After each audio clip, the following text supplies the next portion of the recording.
할렐루야. 우리 옆에 분에게 이렇게 인사하시면서 말씀 들었으면 좋겠어요. 같이 한번 따라해 주시겠어요? 꽃처럼 아름다우십니다. 별처럼 빛나게 삽시다. 아멘. 오늘 저는 이사야서 61장 1절에서 3절의 말씀을 가지고 마음을 치료하시는 하나님이란 제목으로 말씀의 은혜를 나누려고 그래요.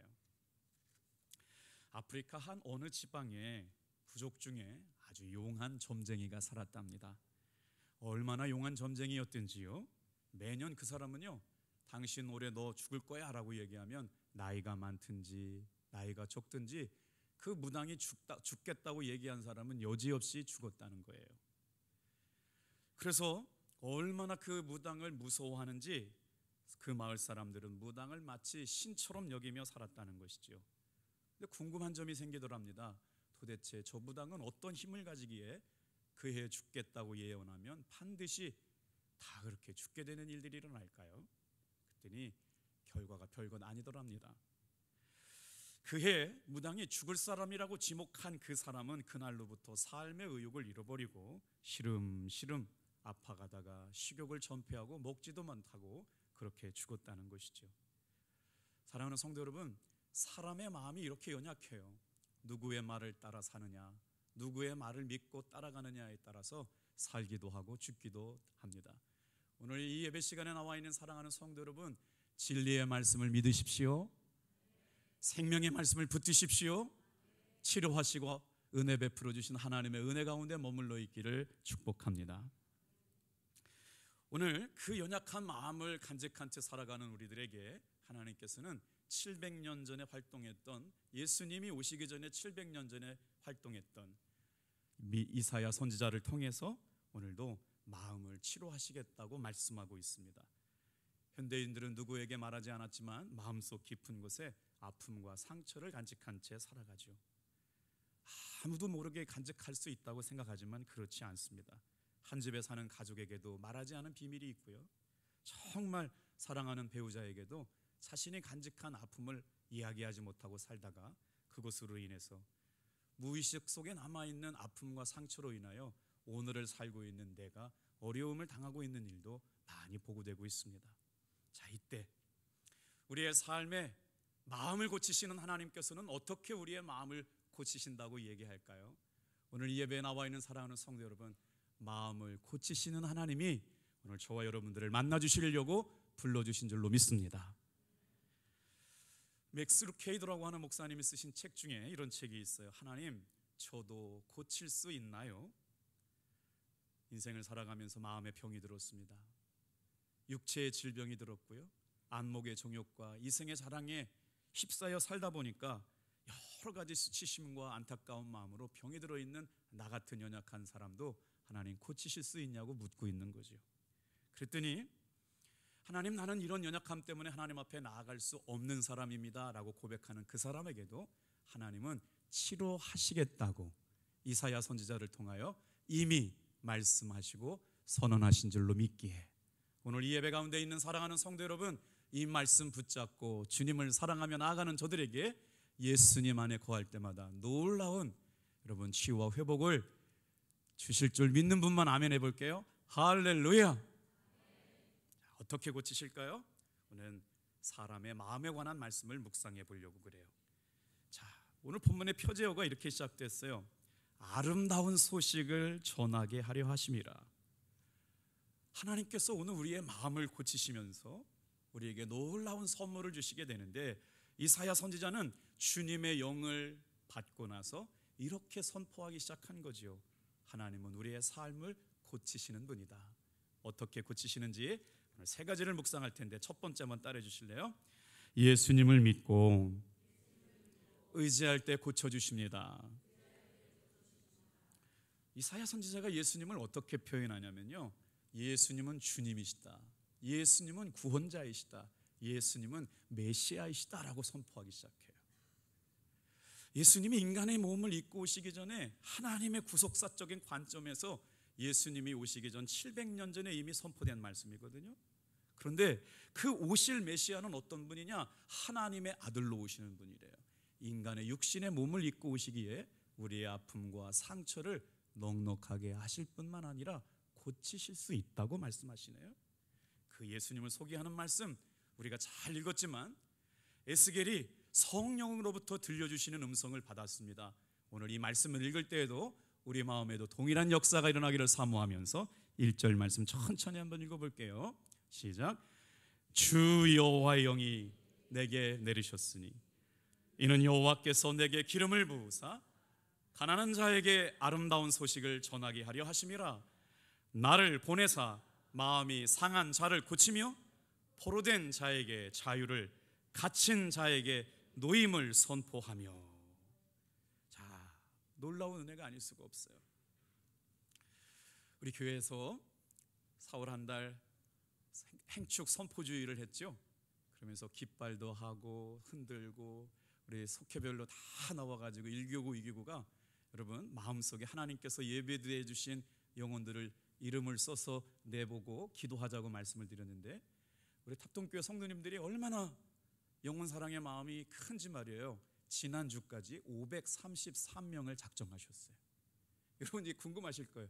뭐 그런다고 그 사람들이 교회 다 와요? 여러분 그게 중요한 게 아니에요. 정말 중요한 게 한 영혼을 품고 기도하는 성도가 된 것이 은혜입니다. 그런데 왜 그게 믿어지죠?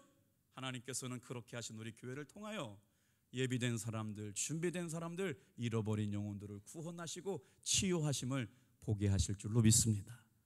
오늘 중고등부 학생들, 어린이 교회 학교 학생들이 세상에 160명이나 되는 친구들을 이름을 적어내고 전도하겠다고 마음을 먹었대요.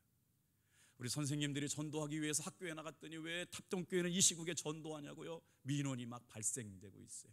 탑동교회 사람들 지독한 사람들이라고. 그 얘기를 듣고 깜짝 놀랐거든요. 그런데 기도하다 보니까 좋은 일이 일어날 것 같아요. 할렐루야. 그래요. 성령의 역사하심 때문에요 반대도 많았어요. 오늘 이 믿음의 기도를 가지고 하나님 앞에 사랑하는 성도님들께 부탁드립니다. 600명 가까운 성도들의 이름을 매일같이 이름 불러가며 기도할 때마다 예비된 영혼을 구원하시고 잃어버린 영혼을 돌아오게 하시는 아름다운 소식이 우리 교회에 선포되게 될 줄로 믿습니다. 그러니까 기대가 되는 것이죠. 내일은 5월 첫째 날 첫 새벽 기도가 있는 시간이에요. 제가 목회를 이제 26년 차 하고 있습니다. 깨달은 게 있어요. 기도하고 시작한 일과 기도하고 시작하지 않은 일과는 결과가 다르더라고요. 한 달의 삶도 마찬가지입니다. 여러분 내일 그냥 똑같은 세월의 한 달이 시작되는 날이 아니라 새벽을 깨워서 기도하며 말씀을 붙잡고 하나님의 은혜 가운데 예수를 믿음으로 말미암아 고쳐주신다는 믿음의 고백을 가지고 새벽을 깨울 수 있는 성도들 되기를 축복합니다. 그때 오늘도 우리가 예배 시간에 여러분 놓치지 말아야 할 마음이 있습니다. 예수님을 믿고 의지할 때 하나님은 강력한 은혜로 말미암아 치유하시고 회복시켜 주십니다. 오늘 본문의 말씀에 보니까 어떻게 그 일들로 인하여 하나님은 우리를 고치실까?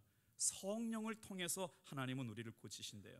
오늘 에스겔에게는 주 여호와의 영이 임했습니다. 성령이 임하고 나니까 성령이 일하시는 걸 보게 되었다는 거예요. 오늘 사랑하는 성도 여러분, 예수님을 믿게 하는 영이 누구냐? 성령이신 줄로 믿습니다. 그 예수님이 믿어지는 거예요. 내가 예수님의 이름을 믿을 때, 내가 예수님의 이름을 붙들 때, 내가 예수님의 이름을 의지할 때 고치시겠다는 말씀을 붙드시길 바랍니다. 이때 역사가 일어나는 거예요. 신기한 일이 아닐 수가 없습니다. 예수님께서 사역을 시작할 때에도 여러분 사도행전 10장 38절 말씀 볼까요? 하나님께서 예수님께 성령을 부어주셨대요. 같이 읽어볼게요. 시작. 하나님이 나사렛 예수에게 성령과 능력을 기름 붓듯이 하셨음에 그가 도로다니시며 선한 일을 행하시고 마귀에게 눌린 모든 사람을 고쳤으니 이는 하나님이 함께 하셨음이라. 잠깐 띄워주세요. 우리 교회가 선하고 아름다운 사람들이 모이는 교회가 되기를 기도하고 있어요. 이 예배를 통해서 여러분 사모하는 심령마다 하나님께서 하나님의 능력과 성령의 충만한 임재가 오늘 사모하는 사람들에게 부어주실 줄로 믿습니다. 예수님의 부활하신 것이 나의 부활이 되는 것처럼 예수님께서 하나님의 성령의 충만함을 하나님이 예수님에게 주셨다는 것은 우리에게도 주시는 약속의 말씀인 줄로 믿습니다. 그랬더니 어떻게 해요? 선한 일들을 하기 시작했다는 거예요. 그리고 나서 예수님의 공생애가 시작하고 나서 예수님의 이름으로 선포했더니 병이 떠나가는 거예요. 저는 간절하게 기도하는 게 있어요. 오늘 이 가정에, 이 예배 시간에 가정이 회복되기를 축복합니다. 물질의 고통에서 떠나가기를 축복합니다. 회복되기를 주님의 이름으로 축복합니다. 살리시는 영이 충만하기를 축복합니다. 병이 떠나가기를 축복합니다. 이 믿음을 가지고 예배를 드려요.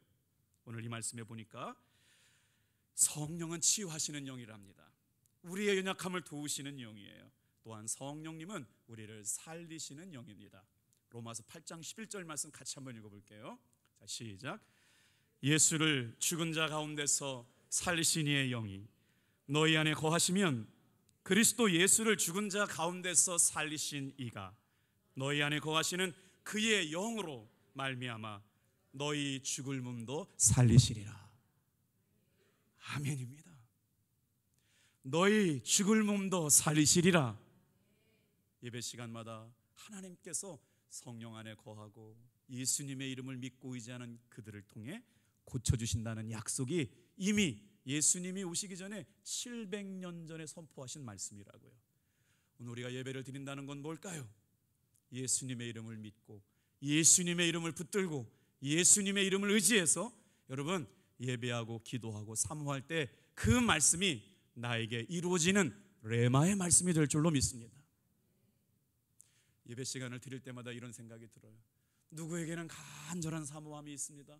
그런데 누구는 예배가 시작될 때부터 시계를 보고 있는 분이 있어요. 오늘 목사님 왜 이렇게 설교가 목소리가 커? 목소리가 왜 이렇게 설교 시간이 길어?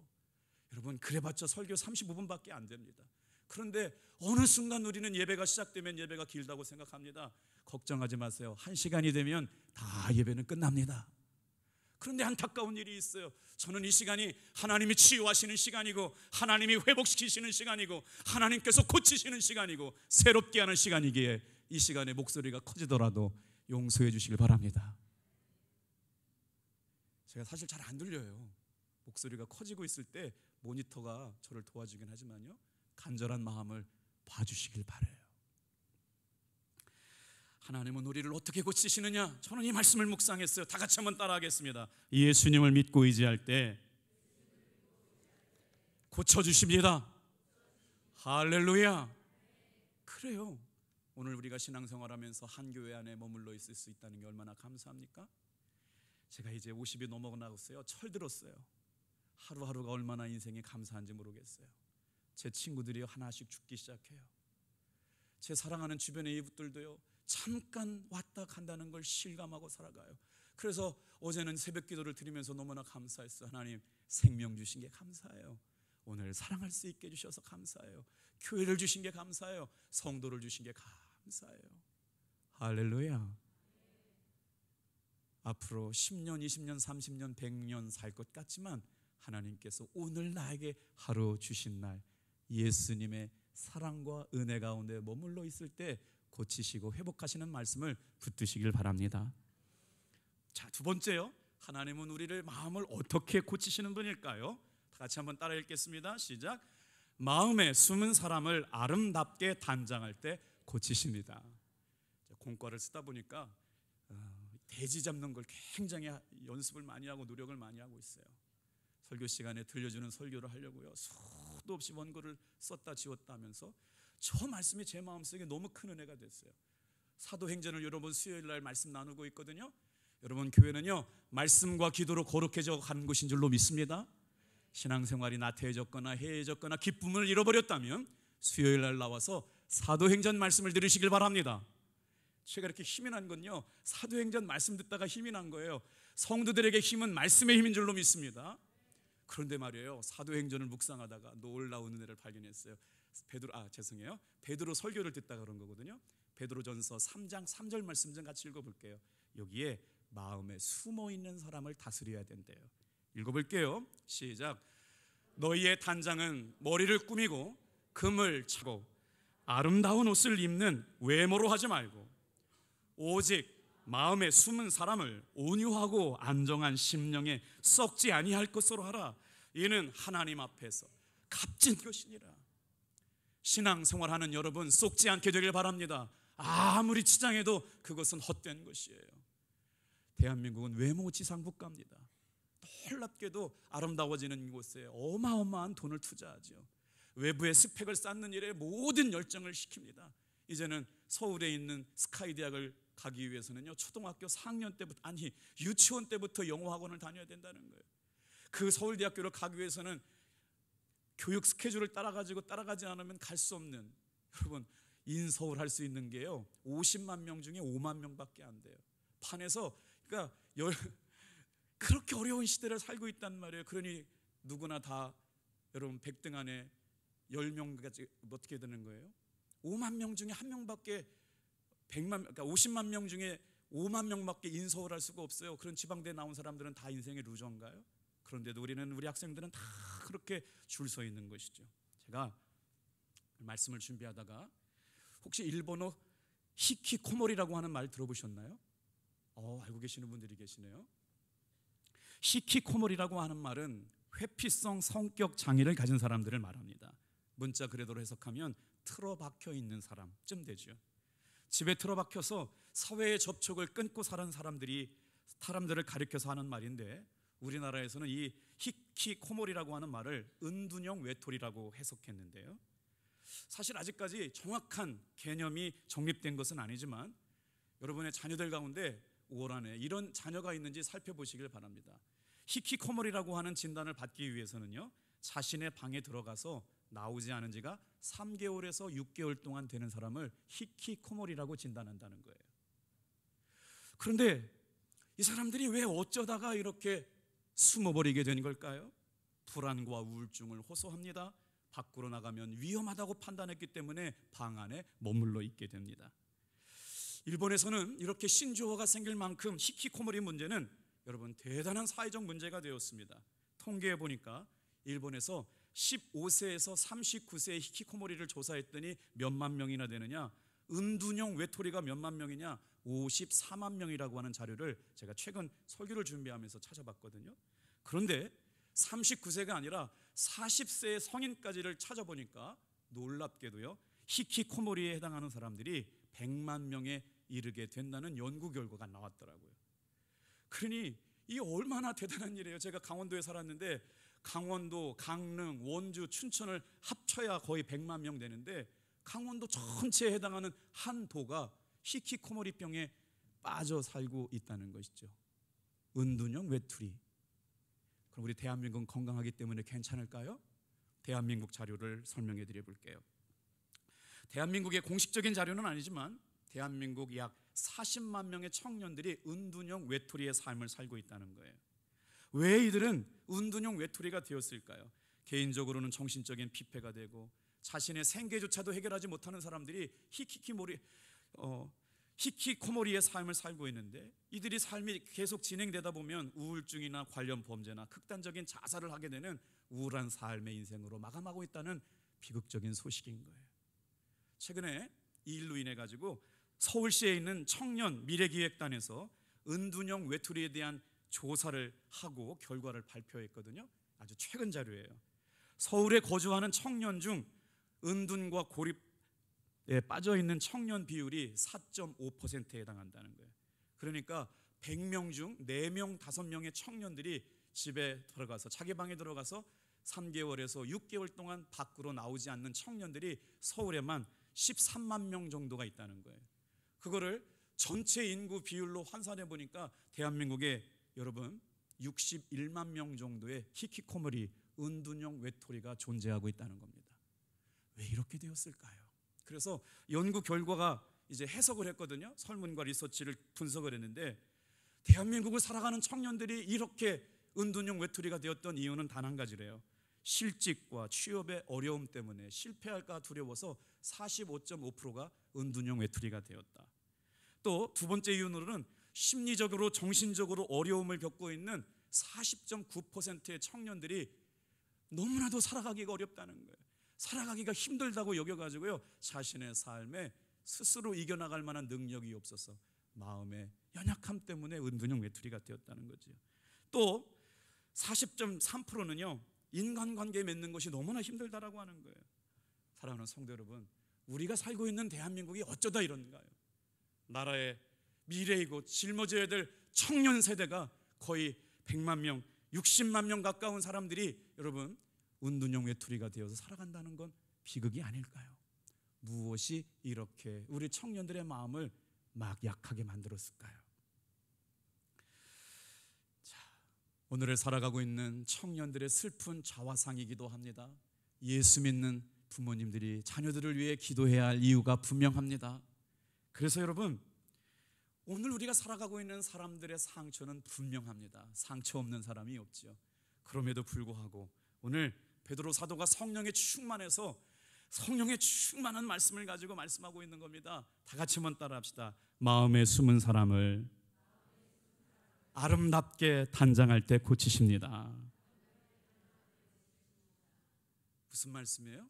내 마음에 누구를 주인으로 모시고 살아가느냐, 예수님이 주인 된 사람, 인생의 주인을 만난 사람, 헛되고 헛된 것에 붙들려 살아가는 것이 아니라 오늘 저와 여러분의 삶에 마음에 숨어있는 속사람이 예수님을 인격적으로 만나고 예수님과 사귀고 동행하고 예수님 안에 거하게 될 때 우리 자녀들이, 우리 사랑하는 가족들이, 우리 믿음의 종들이 주님이 주시는 회복시켜 주시는 은혜를 경험하게 될 줄로 믿습니다. 여러분 혹시 여러분 동의하세요? 내 마음속에 숨어있는 속사람이 있대요.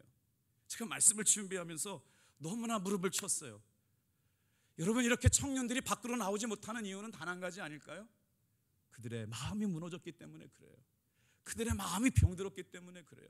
그들의 마음이 힘을 잃었기 때문에 그래요.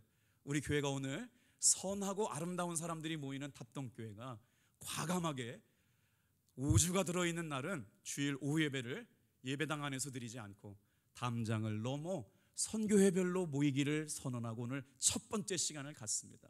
준비가 된 선교회도 있고 준비가 되지 않은 선교회도 있지만 여러분 담장을 넘어서 교회 안에서 그리스도인인 것처럼 교회 밖에서도 신실하고 진실한 그리스도인의 삶을 살아내는 성도님들 되기를 축복합니다.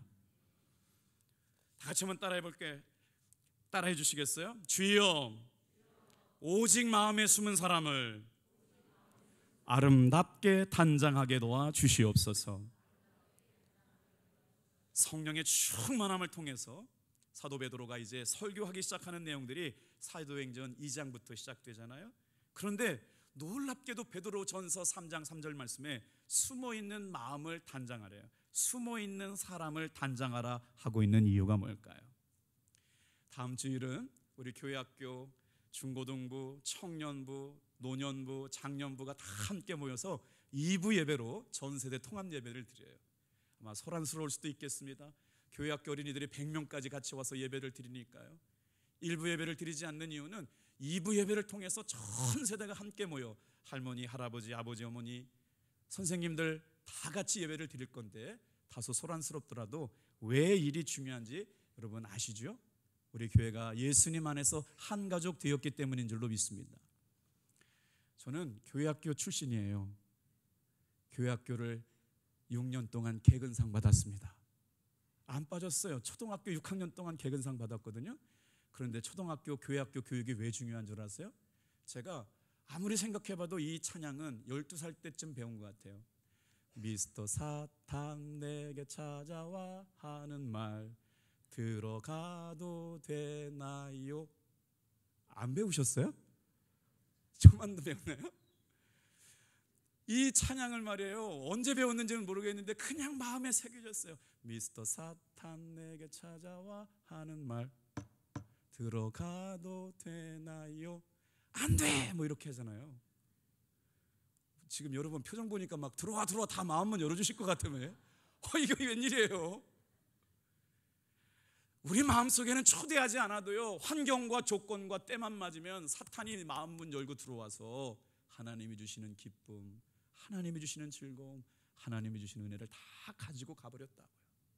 그래서 사도 베드로가 성령에 충만한 가운데 마음속에 숨어있는 사람을 단장하는데 아름답게 단장하게 될 때 하나님께서 고치시는 은혜를 경험하게 될 줄로 믿습니다. 그런데 어떻게 마음을 단장할 수 있어요?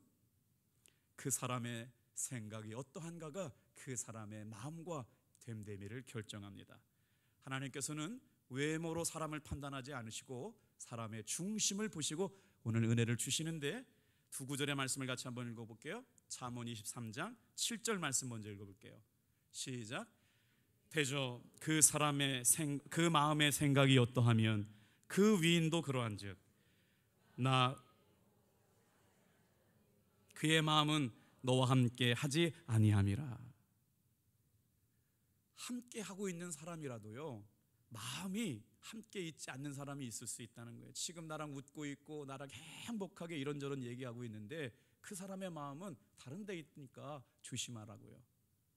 하나님께서 오늘 우리에게 말씀하시는 건 뭐예요? 우리가 신앙생활할 때 너무 거칠애가 많아요. 여러분, 본질에 집중하기를 바랍니다. 말씀에 집중하세요. 하나님의 영광, 하나님의 임재, 성령의 기름 부으심이 임했던 에스겔의 마음을 기대하시면서 오늘 예배를 드리시기를 바라요. 하나님은 끊임없이 우리에게 뭐라고 말씀하세요? 너의 마음이 어디 있냐고 물으세요. 그리고 너의 마음을 달라고 말하시는 거예요.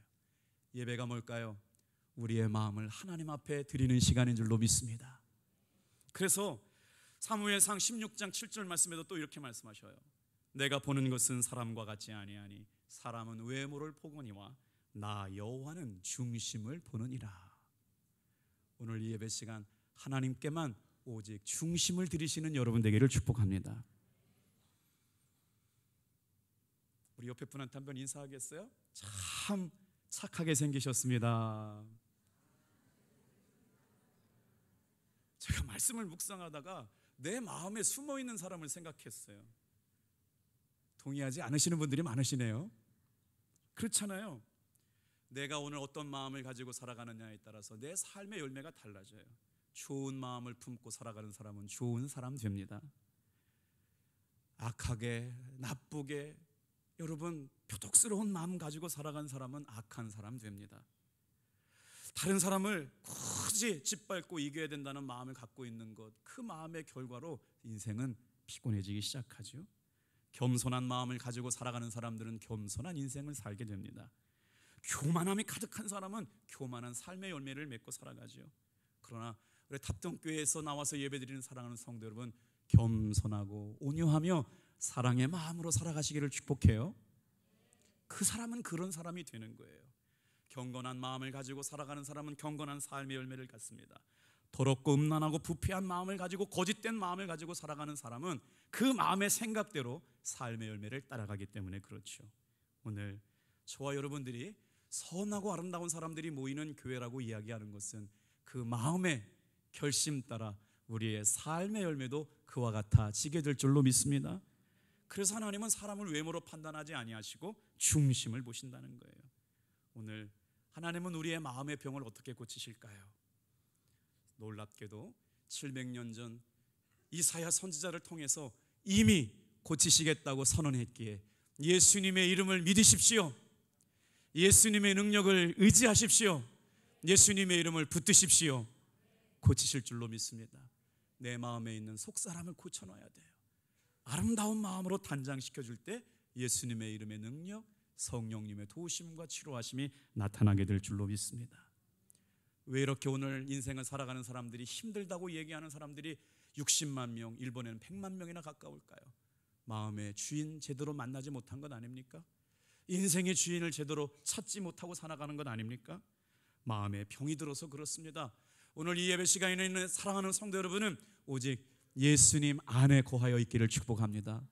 성령님의 인도하심 앞에 민감하게 반응하며 살아가기를 바랍니다. 그러려면 어떻게 해야 돼요? 문제가 있을 때 주님 앞에 나와야 돼요. 아픔이 있을 때 주님 앞에 나와야 돼요. 힘든 문제가 있을 때마다 그 문제를 끌어안고 주님 앞에 나와서 토설하며 기도하며 은혜를 구하게 될 때 고치실 줄로 믿습니다. 잠언 18장 14절 말씀은 같이 한번 읽어볼게요. 시작. 사람의 심령은 그의 병을 능히 이기려니와 심령이 상하면 그것을 누가 일으키겠느냐. 육체의 병은 마음으로 이길 수가 있다는 거예요. 하나님께서 나를 낫게 하신다라고 하는 믿음이 있으면 여러분 육체의 병은 마음으로 이긴대요. 할렐루야. 아멘이죠. 성경의 말씀이 그런 거예요. 그런데요, 마음의 병이 걸렸을 때는 누가 고쳐주겠냐는 거예요. 그러니까 인생을 살면서 마음이 얼마나 중요하냐고요. 성도들은 말씀과 기도로 거룩하여지기 때문에 하나님의 고치심, 성령님의 치유하심을 경험하길 원한다면 시간마다 결단하고 은혜 앞으로 올라오시길 바랍니다. 주님의 은혜를 구하시고 예배 시간에 참여하시길 바랍니다. 상한 심령을 고치신 하나님께서 약속하셨고 숨어있는 속사람을 고치실 때 그 은혜는 배가 될 줄로 믿습니다. 영국 킹스 병원이라고 하는 곳에서 유방암에 걸린 여성들을 추적 검사를 했다는 거예요.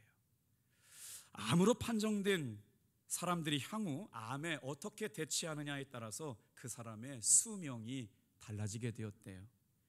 저희 어머니도 80이 되셨을 때 위암 판정을 받으셨거든요. 그때 이 위암도 종류가 하도 많아가지고 한 부위만 위암이 발생하면 이렇게 딱 잘라내면 이렇게 이어붙일 수 있잖아요. 의료기술이 발달돼가지고. 저희 어머니는 위 전체에 이렇게 조금씩 깊지는 않지만 많은 부분에 위암이 이렇게 걸려 있어서 한 3년, 한 5년 정도 이렇게 고통받으시다가 돌아가셨어요. 근데 병의 깊이가 점점 깊어가시더라고요. 그때 저희 어머니가 이런 기도 하셨대요.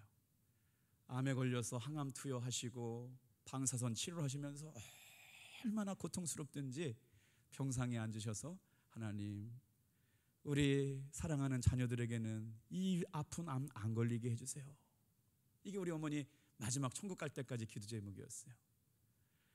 자, 여러분, 그런데 말이에요, 이 암 진단을 받은 사람들이 우리 어머니가 그러시더라고요.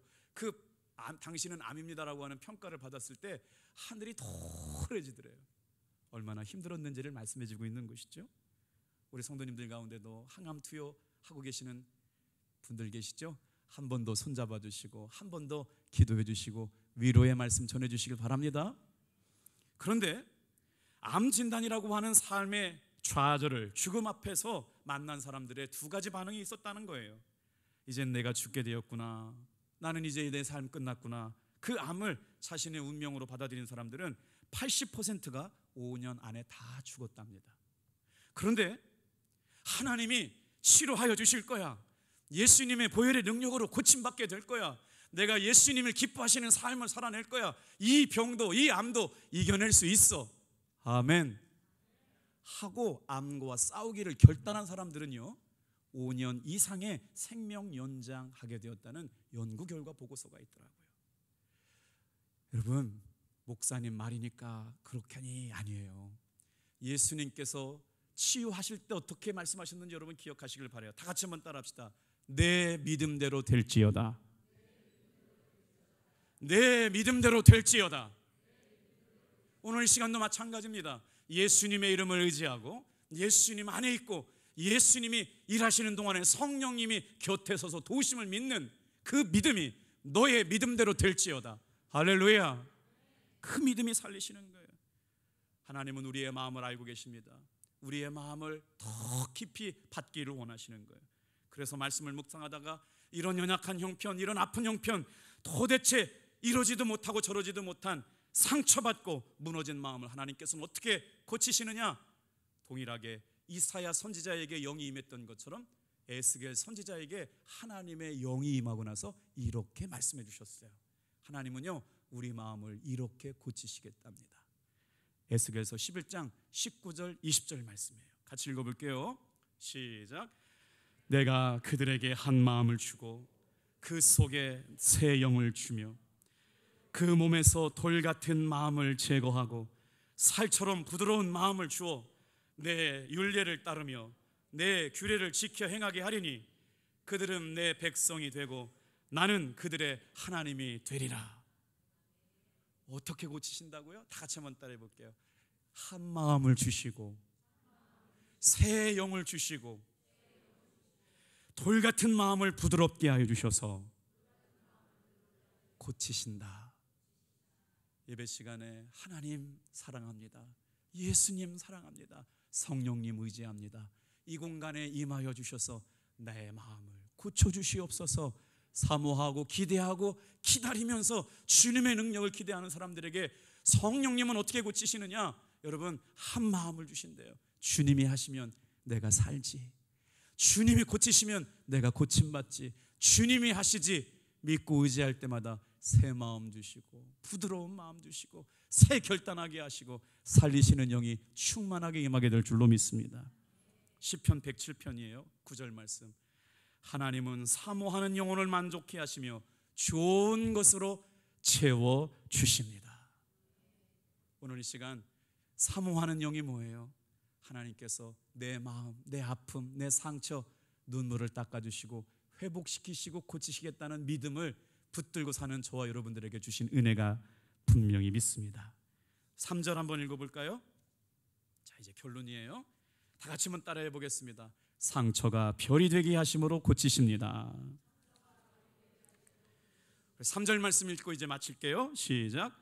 무릇 시온에서 슬퍼하는 자에게 화관을 주어 그 죄를 대신하여 기쁨의 기름으로 그 슬픔을 대신하며 찬송의 옷으로 그 근심을 대신하시고 그들이 의의 나무 곧 여호와께서 심으신 그 영광을 나타낼지라 일컬음을 받게 하려 하심이라.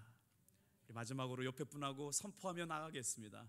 하나님께서는 상처가 별이 되게 하심으로 고치십니다. 인생을 살아가면서 상처 없는 사람은 없어요. 그러나 하나님은 이사야 선지자의 말씀을 통해서 뭐라고 말씀하세요? 슬픔을 바꿔주시겠대요. 아멘. 슬픔을 찬양의 옷으로 바꿔주시겠대요. 그래서 여러분, 슬픈 마음이 있는 사람은요, 어떻게 고침받아요? 찬양 가운데 고침받습니다. 우울한 마음이 떠나갈 줄로 믿습니다. 근심이 없을 수가 없어요. 두려움과 불안이 없을 수가 없어요. 그때마다 예수님의 의를 의지하고 찬양할 때 찬양 가운데 내 마음에 하나님의 임재가 충만해질 때 고치실 줄로 믿습니다. 그리고 나서 슬픔이 변하여 꽃 화관을 씌워주시고 다 타고 나면 죄까지도 삶의 재료를 사용하셔서 참고 견뎌낼 수 있는 살아갈 힘을 부어주시는 줄로 믿습니다. 오늘 저와 여러분에게 하나님께서 이 은혜 주셔서 예수님을 믿고 의지할 때 고쳐주시고 마음에 숨은 속사람을 아름답게 단장할 때 고쳐주시고 내가 가지고 있는 상처를 별처럼 빛나게 하심으로 하나님 영광을 드러내는 사람들로 사용하여 주심을 믿습니다. 기도하겠어요.